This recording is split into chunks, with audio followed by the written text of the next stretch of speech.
It's time now for the latest news on what's hot and what's not in the world of technology with Matthew Dickerson on Tech Talk. Here on TCFM 88.9. Matthew, good morning. How are you? Yeah, very good, thank you, Richard. Always good to be chatting technology. It gets me excited every time. Yes, indeed, indeed. Now, I've obviously, when you gave me the notes this week, you put this one in on purpose. I know you put it on purpose. Put down your vinyls, quote, CDs are making a comeback after 17 years. Over to you. For the first time in 17 years, this is in the US we're talking about, CD sales have increased. They've been dipping for 17 years and they're on the increase. Now, I'm not the biggest fan of vinyl. I don't mind good old-fashioned radio. I don't mind good old-fashioned MP3, but some people love their vinyl. You've got a beautiful record player sitting in the corner there. It looks like it's got a fair bit of dust on top of it, though. I just can't see when it's last been used. Rubbish. Cost us $800, that thing.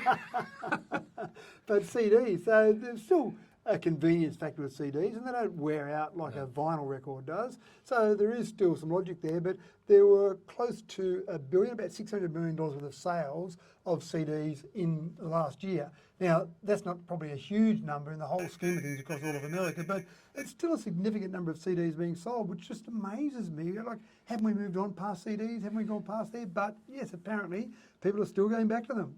Look, I've got a record player at home, and I've got a very good sound system. And when I put a vinyl on, you can tell the difference between a CD and a vinyl. And I've got the same track playing, right, through the CD, and it's just flick a switch, and I can hear the turntable, and the same track. And you can hear a distinguishable difference. Vinyl is deeper, it's clearer. Okay, the odd scratch in there. That's right. but really and truly, listening to the two, as far as I'm concerned, any day. If it's internet music, MP3, whatever it is, Wave, whatever it is, or a CD or a vinyl. Give me a vinyl any day. Yeah, I just reckon that scratchy sound from the vinyl. That's just taking you back to your youth, I think, Richard. No comment. He's insulting me this morning. No, well, pleased to see. But anyway, out of the three of them, as far as I'm concerned, vinyl is the best. The 2024 Volkswagen ID Buzz electric microbus. Is that a combi? It's a combi, so the old combi. A combi. It's electric. It's an electric combi. They've tried to keep it true to form in terms of the old combi. They've even got the old colour. Remember so many combis you used to see that was that cream sort of yellowish colour? Yeah. That's actually one of the 11 colour choices you can choose for the ID Buzz, for the Buzz combi. So they've tried to keep it like the old combi van. They've got it a bit safer. So the old one, if you remember when you sat in it, you basically sat with your feet a few millimetres away from the firewall. So if you had a collision, then you basically would lose your legs in the old combi van. They actually built a little bit of frontal space in there, a little bit of a crumple zone, not a huge crumple zone, but something there at least. So that's good as well. And the range isn't too bad, about 480 kilometres on it.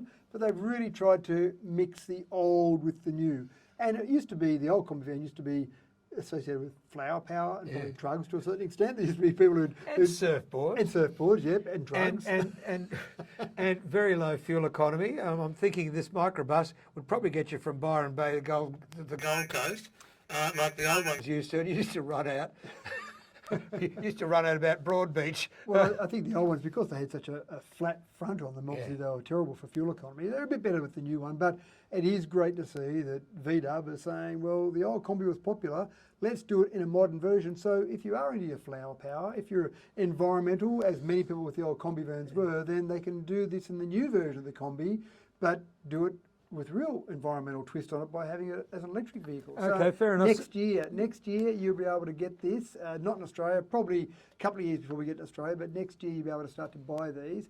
And then the big question is, Richard, the old VW Beetle, are they going to make an electric version of the VW Beetle? They should. I'm just wondering though about this new microbus or combi van. Will it be able to hold a keg, 8 blokes and 8 surfboards on the roof? You're probably pushing it with 8 surfboards on the roof, but I reckon you could fit 8 people in there. We've got 8 surfboards and a ski on the top.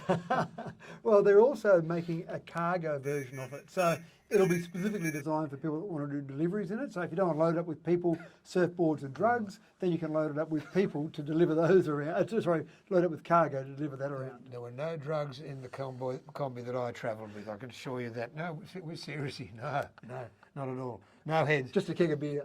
We had beer. Yeah. And you toss a coin to see who drove, and the rest of us, when the thing was chugging along at 40 kilometres an hour, no, about 40 miles an hour in those days, up the old highway, Pacific Highway, getting over the range between Brunswick Heads and Wollongbar.